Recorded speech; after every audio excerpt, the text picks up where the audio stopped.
What is the absolute number one sign you're with a superior man? Is it his super intelligence? His superior strength or wealth? Nope, it's none of those things. You'll find out in the next 10 minutes.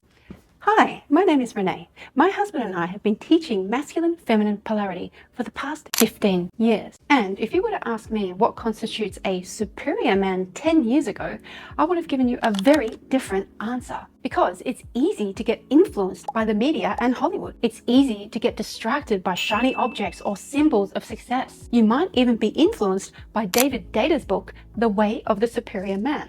But in real life, things don't always look the same way. In fact, I asked the 14,000 women in my Facebook group what they believe would be the sign that they have found a superior man. And they said things like someone with a strong internal value system, he does what he says he will, or that he respects you, adores you, cherishes you, protects you, and makes sure that your needs are met. They also said things like he's financially disciplined, or that he makes you feel loved no matter the circumstances, and that he dedicates his life to the well-being of his children and spends time with them. And all of these are great answers, at least as it pertains to what makes a superior man in the eyes of most women. But I've spent the last 15 years coaching women on how to attract high-value men and easily and effortlessly inspire emotional commitment from these men. And in those 15 years, I've come away with a deeper appreciation and a deeper understanding for what constitutes true masculinity and value in a man when it comes to his relationship with a woman. If you're anything like me,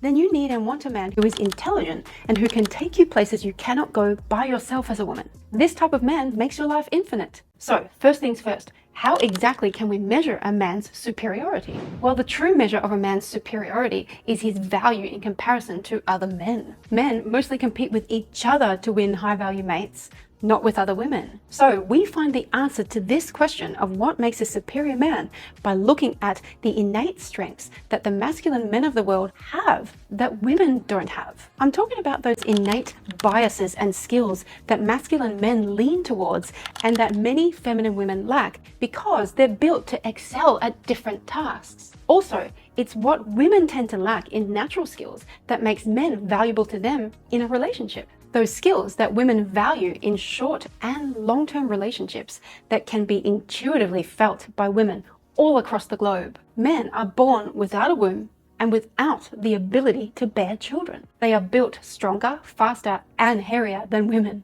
Women's bodies are built with the innate ability to produce an egg a month and to potentially bear children, whether they do choose to bear those children or not. So these two huge differences naturally make resourceful men high value as a mate, and conversely, radiant and healthy women have high mate value to men. So yes, women greatly value a man's ability to protect and provide for them. But what does it really mean to protect and provide? Is it bringing in money? Is it being big, tall, strong, and intimidating to other men? Those things are a part of it, but the deeper truth here is that beneath all of those things, we're looking for a man's superior ability to solve problems, to adapt to a changing environment, and to make well-informed, intelligent decisions for his family based upon research and information that is gleaned from his current environment. Throughout history, humans have had to fight enemy tribes, escape war-torn countries, find shelter in extreme weather, and rebuild finances and capital after huge losses. Now, of course, those men who come from rich families and had the privilege of superior health to begin with, or even superior height and genetics, they fare better during times of high stress. But health value and genetic value in a man are limited to the good looks and great constitution that they can pass on to their young. Just because a man is good looking doesn't mean he's intelligent, and just because a man comes from a rich family doesn't mean he actually possesses the skills or virtue to keep that wealth. In fact, you could argue that the more wealth a man is given without working for it, the harder it is for him to keep that wealth. That's because being given everything means you become complacent or that you never actually develop the ambition to create something from scratch. As that intelligent saying from the author G. Michael Hopf goes, hard times create strong men. Strong men create good times. Good times create weak men. And weak men create hard times. That quote is from the post-apocalyptic novel by G. Michael, and it sums up the pervasive cyclical vision of history. And also, as the ancient Chinese proverb goes, wealth does not pass 3 generations. The first generation builds the wealth. The second generation is inspired to preserve it by witnessing the hard work of their parents. And the third generation, having never witnessed the work that went into the creation of this wealth, squanders it. So, if you date and marry a rich man from the first generation, you're blessed. You have what every woman wants, a self-made man. If you date and marry a second generation man, you can still consider yourself blessed because they're inspired to work hard to keep the wealth that they have been given. If, however, you date a man from the third generation, you could still consider him being a catch. However, investing in him means investing in and trusting empty money. So, what's the ideal situation for a woman if she wants a superior man? Is it to marry a man from the first generation? A self-made man? Not necessarily. And now we're getting to our original question. What's the number one sign you're with a superior man? The number one sign you're with a superior man is that other men copy his direction, even if he's not trying to convince others to do so. What do I mean by direction? I mean his decision-making and navigation of the present environment and present times based entirely upon his own judgment and hard work. Think of a man's direction as the steering wheel or the helm of a ship. Your man is the captain of his own ship, and he chooses where to steer it, unless he's some passive guy who relies entirely on other people to make decisions for him. Some men make a series of extremely poor, highly risky, or even lazy decisions that cause them to metaphorically steer their ship into an iceberg.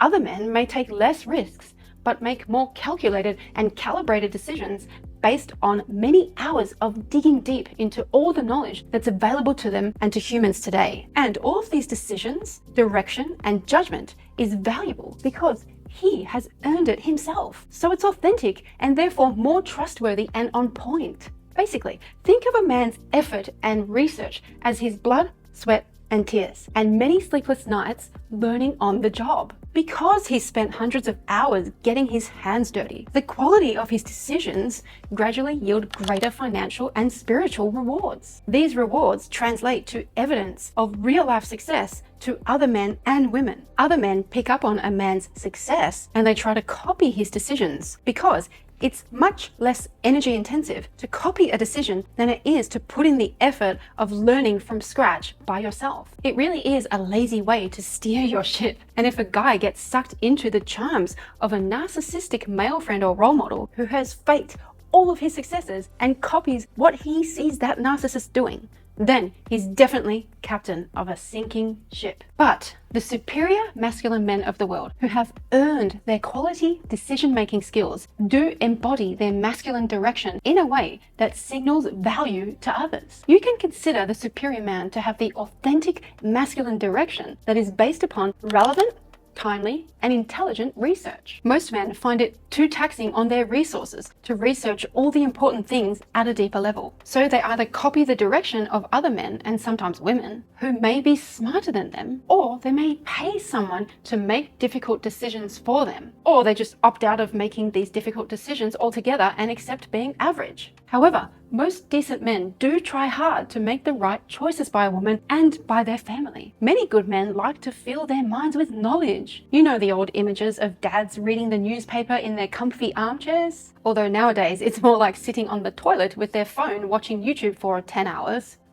It's always funny when they walk out of the toilet unable to walk because their legs have gone numb from 10 hours of sitting. Anyhow, I've gone off on a tangent. Superior men take the knowledge they have from their environment, they consider it from multiple perspectives, and make decisions based in real time for their family, their wife, and their children. Intelligent, masculine men take into account the perspectives of their woman, as well as differing perspectives of other people to make what they think is the best decision as to where to steer their ship. Because here's one thing I know for sure. Men from the first generation of wealth made their wealth relevant to the time that they were in. But the subsequent generations gradually lose touch with the skills of their forefathers. Not to mention, it's one thing for a man to make it financially on his own, and it's another altogether to care enough to teach those skills to the next generation. Unfortunately, not every father is selfless enough nor cares enough to do that thankless, selfless task of teaching and transferring knowledge to his sons. So am I saying that if a man keeps making bad decisions that he is inferior? Not at all. As long as your man is taking into account multiple perspectives, and as long as he desires to invest in his own research, then he's on the right track in my books. This man will become the man that can take you places that you cannot take yourself. Always remember,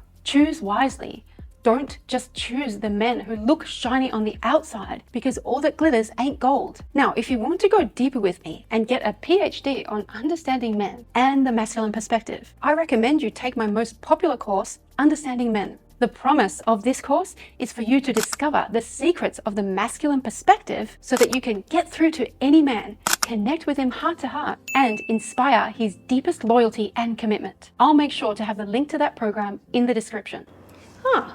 Wait, before you go, did you know that there are 8 feminine archetypes that men fall for? Find out which one you are and how they affect the men you attract in our brand new quiz.